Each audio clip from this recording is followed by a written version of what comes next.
What's up, guys? I'm Justin Davis with over 10 years of FPV flying experience, 7 years on the channel now, and we are finally here for the review of the V2 version of the Wizard. The X220 series has been huge. They did the X220S as well. It was kind of a follow-up to the original X220. It seems like the original one came out 2 or 3 years ago now, maybe 4 years ago. It has an F3 flight controller on the original one. That's how old the original Wizard is. And now we have an F4 flight controller on this one. We have updated motors, ESC, top mount battery, and it comes with a GoPro holder. It's a TPU mount that goes on the front of this drone. And for around $250, you can get a charger, a battery, props, and everything you need to just start flying. Line of sight. You will need FPV goggles to go along with it though. I'll put my recommendations down below, but before we really get started in this review, you should make a comment down below. Let me know where you're from. If you want to leave an email, you can, but you have to subscribe, leave a comment, and let me know where you're from to win my Insta360 Go, brand new in the package, along with a brand new Firefly from Flywoo. So this little hexacopter and a brand new Insta360 Go is going to come to your doorstep. Free shipping from Drone Camps and totally free to you if you win the drawing in June. So make your comment down below for that, and that will bind up to a TBS Crossfire type of radio. So Tango 2 or the original Tango. It does have a Crossfire Mini with an Immortal T on there, so it'll go miles out, that little hexa rotor. So pretty cool. So the X220 V2, is it good? Is it bad? Well, I have to explain something to you before we really go out and do the flight test. What is the Wizard series all about? Well, it is Eachine's cheapest bundle of components and parts for you to be able to purchase something super ultra cheap with a radio, a battery, a charger, and everything you need to get this quad off the ground and in the air without your goggles. You will still need to buy a pair of goggles, which will cost you anywhere from $50 to all the way up to $550. And there's all different types of ranges of goggles that you can get depending on what type of eyesight you have. If you have 20/20 vision, you can go with the binocular goggles. If you want to have some more high-end goggles that have adjustable focal distance between -6 and +6, I'd go for the Sky 04X from SkyZone. Those goggles, if you have glasses, those are the best ones for the focal range, and likely you won't have to wear your glasses with those. If you have to wear glasses, they have insert goggles like the Cobra X. You can buy those and your glasses fit right in those goggles. So there are some glasses ready goggles out there for FPV pilots. So if you don't wear glasses, don't worry about it. Grab a pair of the SkyZone 030s and you'll be good to go with those. Now, the Wizard V2.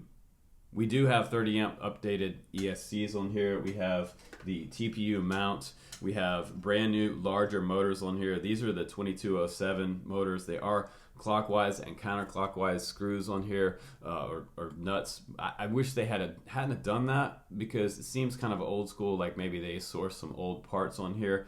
And it's nice that they have a newly updated flight controller with a USB-C port. So that shows me right away that this is a newer flight controller. They're not grabbing from an old pile of junk in China warehouse somewhere. The other nice thing for beginners is that if you do blow up an ESC or a motor, it's not a 4-in-1 ESC on here. It's actually individual ESCs on each arm. And the replaceable arms, the arms and the frame parts on this quad are dirt cheap. And that's the whole point of the Wizard series. It is a dirt cheap quad. It is not like some high-end GEP RC quad or an iFlight quad.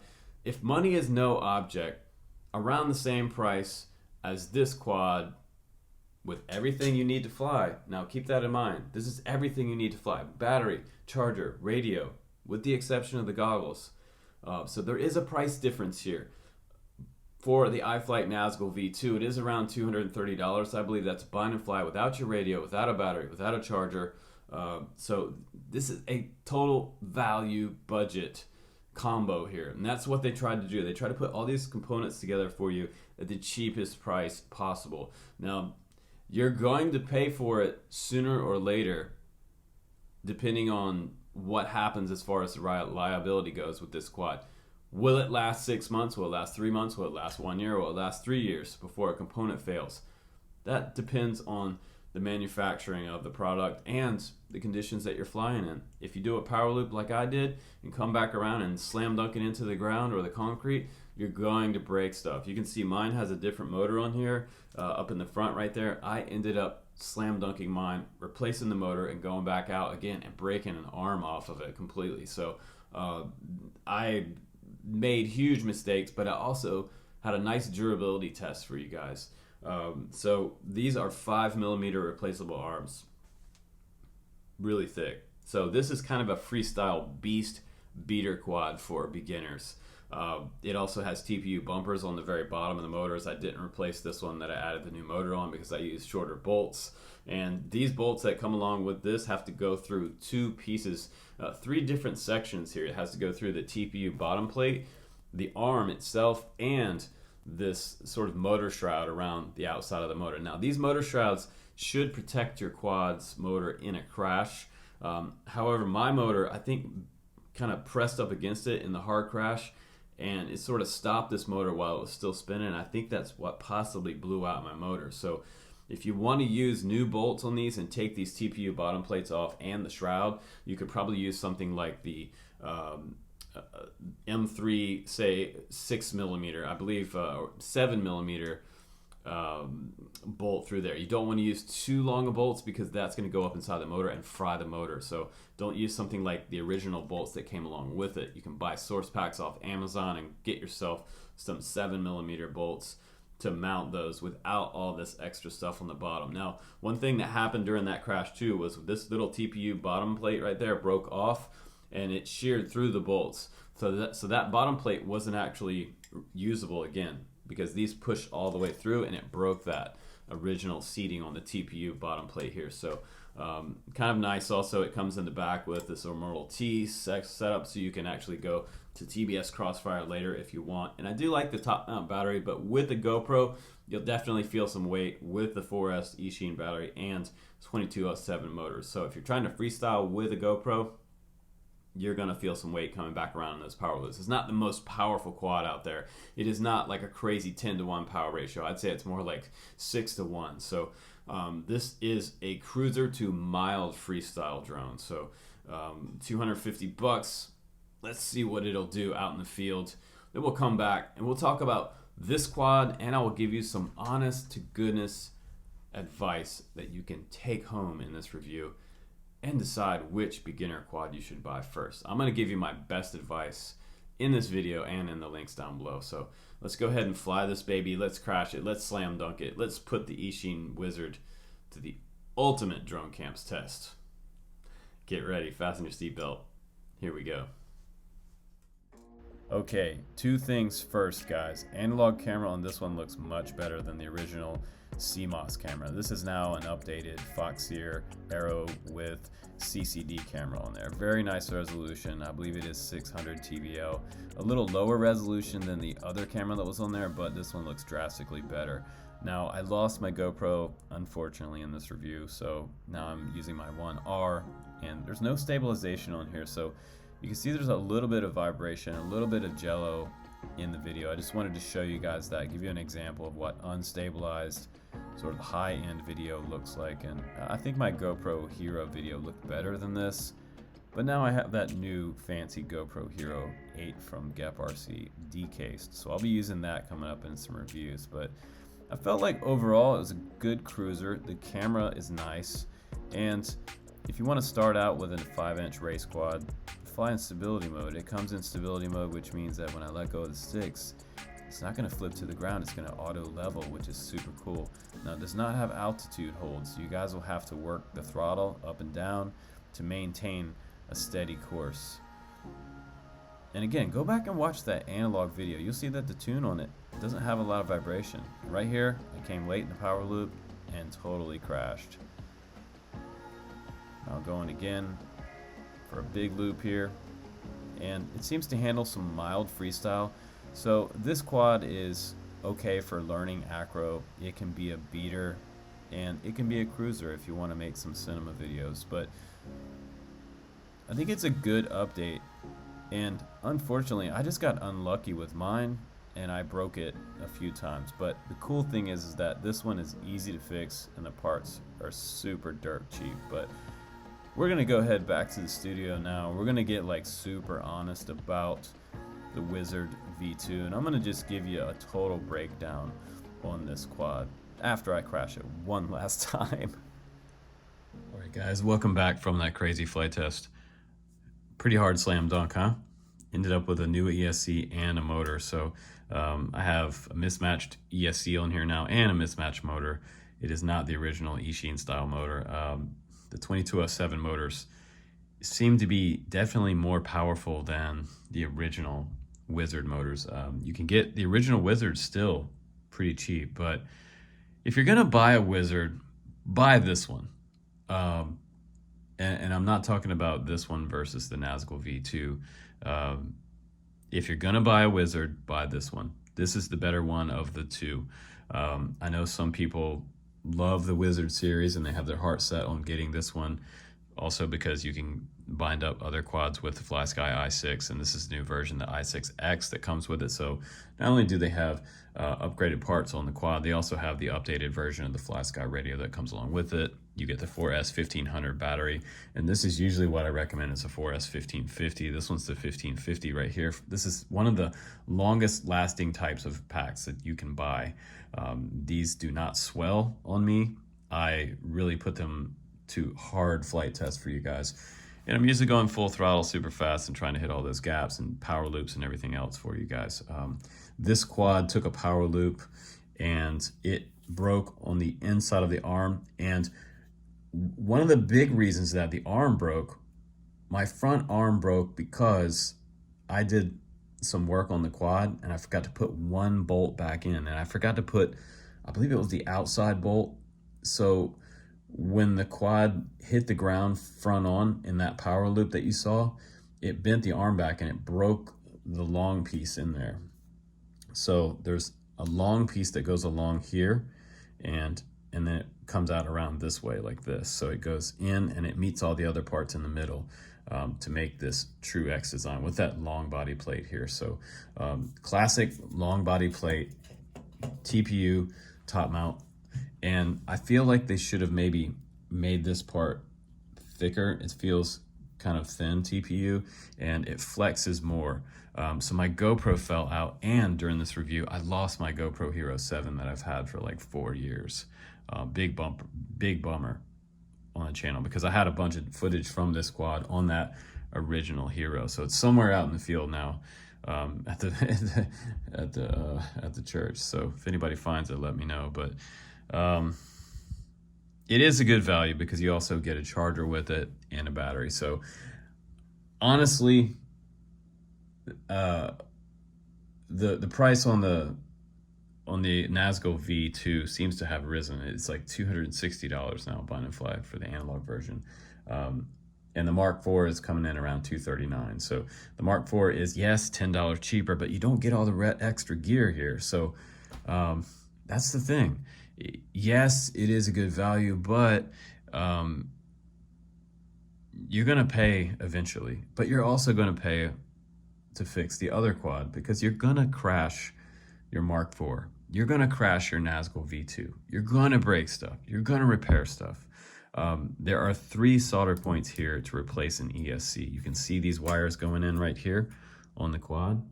There is a positive, negative, and you have your signal wire. So the signal wire goes to the number in conjunction where we're at on the schematic. So motor number 1, motor number 2, motor number 3, and motor number 4.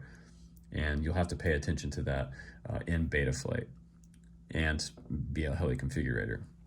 Now these ESCs came updated to D-Shot 600 as well. They say BL Heli S on there, which is really scaring me. When I first got this, I thought, oh my God, this has got super old like firmware on these ESCs. I need to update them ASAP, but it came updated to D-Shot, which is good news. So I like that. Now I also think that 5mm arms here is a pretty beastie standard for a freestyle kind of quad. I wouldn't call this an FPV racing quad because it's just not that fast, and it's built more like a freestyle beater quad. So with your GoPro mount up front. I think if you put a decased GoPro on there, I have a new one from Gep RC that is coming out. You guys will love this one. You get to see cool stuff on this channel all the time. This is 25.7 grams, and this is a Hero 8 that has been decased. So much lighter than an original GoPro. I'll try to put a link down below for these. They are coming in stock, and it looks like it comes with an extra case here as well in case you break that one. Isn't that cool? So it will have a little connector in the very back. The wire goes down to your quad, and we will check out the voltage range on this one and everything in an upcoming review. And I will be filming with this one a lot on the channel. So Hero 8 from Gep RC coming already decased for you. You don't have to do it yourself, and that's what most people have been wanting recently, because I know some guys who are scared to decase a GoPro like that. Who wants to tear apart a $400 camera themselves and do all the cable and wiring setup? So this is already soldered up, already ready to go. And you can get these smaller TPU mounts for these and put it on your quad. So way less weight than the original GoPro. And sadly, mine's out in the field somewhere. Hopefully I will find it. I spend a lot of time in that field. But I spent about 2 hours that day looking for it for the footage for you guys, but I never found it. So that's why my Patreon guys are so important, because you guys like help me get new gear when I lose gears or gear or SD cards, all kinds of stuff I'm always buying for the channel. But I feel like it's nice. The FSi6 takes 4 batteries in the back. Throttle on the left, it's mode 2. It has a minimal digital screen in here for changing things. You can go in and change and add switches on here. A 3-position switch on this side, 2-position there, 2-position here, 2-position here. So it came set up with the modes on this switch here, which is only a 2-position switch. So I'm only getting like stability and acro mode. So it's a good acro trainer if you want, or you can fly it in stability mode and get some pretty cool cinema videos with this quad. But I also like that it has a Lollipop 3 on the back. So this is also an update that other people might not have talked about. This antenna does me great. I also use this same antenna on my SkyZone 030s, even for long range. I mean, I can get miles out reception with that particular antenna. So very good antenna. And this is a TX back here, but on your goggles, it's going to be receiving the signal. And that's exactly what I use on my 030s. So you can see there, Lollipop 3. So that is still a relevant antenna to have on here. This is great. So we also have an updated VTX on this baby. So we're getting now 600 milliwatt VTX in the top of this stack with smart audio. The older one didn't have smart audio, and I believe it was only 200 milliwatt. So this one's been updated to 600 milliwatt. So bigger motors, bigger ESCs, and I kind of wish they hadn't put these TPU bottom bumpers on. These are great for concrete hits. You could see here when I bottomed out on the concrete one time, I didn't break anything because these little pads on the bottom, they'll also give you some bounce if you bottom out, meaning come down and slam real hard. With all the weight, the battery and the GoPro, you can break an arm if you hit the wrong direction, but 2 bolts releases that whole arm, and then you can put a new arm on there. So it's not the end of the world to put a new arm on this little guy. And I think the arms are like dirt cheap. So I'll just try to put some links down below if they do have some parts ready for this. But my advice for you guys would be to, if money is no object and you don't mind buying a transmitter and setting it up yourself, get the Gep RC Mark IV. You can also get that one with GPS, return to home, or get the freaking iFlight Nazgul V2. That is a beast, and it has an ultimate flight controller on there. I believe it was an F7 on that one. Tuned very well. Now the tune on this one is good as well, but the power weight ratio again is probably 6:1 on this versus 10:1 on the Nazgul V2. But you're going to have to set it up in Betaflight and on the radio and bind it up to whatever receiver you decide to get. So the TX16 radio is the radio of choice right now. If you want an ultimate beginner radio with a full-size external module bay, get that TX12. That one is good. Full-size module base, meaning you can run Crossfire on there later, and multi-protocol. So super cheap radio. I think that one's like 80 bucks. So a little more money than the FlySky FSI6X. So that's if you don't mind doing some reading or watching YouTube videos to set up a quad. And the benefit of this one is just it's all ready to go. And I just had bad luck with mine. It was like I had gremlins on my wings the whole time I was flying this one.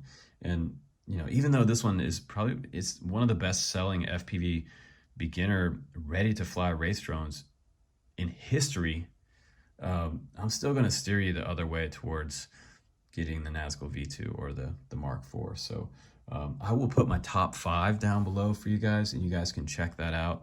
Hopefully you enjoyed this completely honest review on the Eachine X220 V2. So still a choice for beginners, like they say, but you're going to weigh out the possibilities here.